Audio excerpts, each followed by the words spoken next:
Hello. तो कैसे हैं आप सभी लोग। स्वागत है आप सभी लोगों का मेरे ब्लॉग में।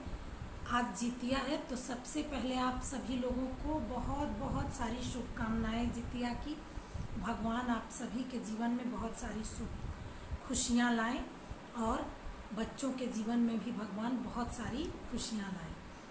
तो आज मौसम भी काफ़ी अच्छा है, बारिश भी बहुत अच्छी हुई है, थोड़ी थोड़ी हल्की हल्की, कभी धूप कभी छाँव, ठंडी हवा, मतलब मौसम बहुत सुहावना है यहाँ पे।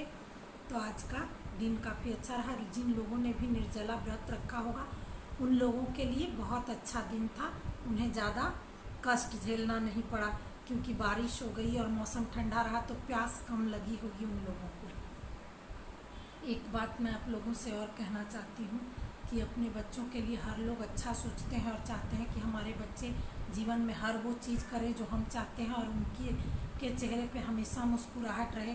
लेकिन कभी कभी क्या होता है कि हम अपने बच्चे के लिए तो बहुत अच्छा सोचते हैं, लेकिन अगर सामने वाले लोग, किसी का भी बच्चा बहुत ज़्यादा बीमार है या किसी ऐसे रोग से ग्रसित है जो ठीक नहीं हो सकता है या ऐसा कुछ भी, तो उन लोगों को बार बार आप लोगों को ये नहीं कहना चाहिए कि तुम भुगत रहे हो। जब भी झगड़ा वगैरह होता है तो लोग उसके कमज़ोर पक्ष को ही पकड़ते हैं, उसके कमज़ोर पक्ष को पकड़ के और उसे ताने देना या फिर उसे ये बोलना कि तुम भुगत रहे हो, तुम्हारे कर्म बुरे हैं या ऐसा कुछ भी।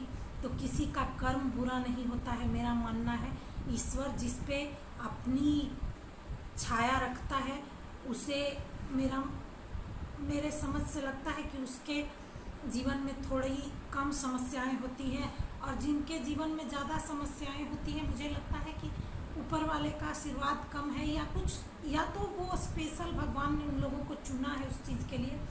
तो कभी भी ये मत कहिए कि तुम भुगत रहे हो, क्योंकि मेरा मानना है कि जिस चीज़ को देख के आप बहुत मज़े लेंगे, जिसको देख के आपको बहुत सुकून होगा, गिफ्ट में आपको भगवान वही चीज़ देते हैं। तो इस तरह की बातें बोलने से पहले 10 बार सोचें, क्योंकि हो सकता है कि कभी मैंने ऐसा देखा है, मुझे कभी कभी किसी ने ऐसी बात कही है जो मुझे पिंच हुई है, उसके बाद उन्हें किसी न किसी रूप में वो चीज़ मिली है जो मुझे ताने में कहा गया है। तो मैं सोचती हूँ मैं जवाब अगर उस चीज़ का नहीं देती हूँ तो मुझे लगता है कि ईश्वर जवाब देता है, और ईश्वर जो जवाब देता है वो सबसे बेहतरीन होता है। तो कभी भी अपने बच्चे के लिए हमेशा अच्छा सोचिए, और दूसरे को, उसी बच्चे के लिए आप अगर नीचा गिरा रहे हैं और उसको उसके कमज़ोर पक्ष के बारे में बोल के और उसे दुखी कर रहे हैं तो वो कहीं जाता नहीं है, वो आपको ज़रूर मिलता है वापस। तो जब भी आपको किसी चीज़ को देखकर बहुत ज़्यादा मज़ा आएगा, किसी के दुख को देखकर आप आनंदित होंगे, तो भगवान फिर वही दुख आपको किसी न किसी रूप में देंगे। तो कभी भी किसी को देख के आनंदित मत होइए।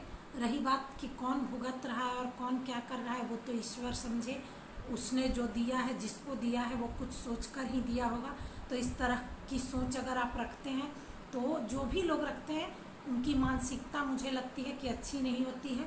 ऐसा सोचने वाले लोग अच्छे नहीं होते हैं। जब भी झगड़ा होता है तो आप तुरंत यही बोल देते हैं कि आप भुगत रहे हैं। तो जो भुगत रहा है उसका आप आनंद मत लें, कहीं ना कहीं हो सकता है कि गिफ्ट में वो कभी आपको मिल सकता है। तो इस तरह से मैं बस यही चाहती हूँ कि जब किसी का मजाक नहीं उड़ाना चाहिए, ना ही किसी के दुख का सोच करके और खुश होना चाहिए। तो करिए, व्रत कीजिए, पूजा कीजिए, पाठ कीजिए, मन में पाप मत रखिए किसी के लिए, क्योंकि अगर मन में पाप है तो सारी पूजा पाठ बेकार है मेरी नज़र में। तो कभी भी मन में पाप मत रखिए, मन को हमेशा साफ रखिए, भगवान ने भी यही कहा है। बस इतना ही मैं कहना चाहती हूँ। और आप लोग मुझे कमेंट बॉक्स में बताइएगा कि मैं ब्लॉग छोटे छोटे बनाती हूँ वो कैसा लगता है। जो भी मेरे साथ बीतता है या जो भी मेरे मन में आता है वही बनाती हूँ। इसी के साथ आज का ब्लॉग ख़त्म करती हूँ। आप लोग सुखी रहें और मस्त रहें। नमस्ते।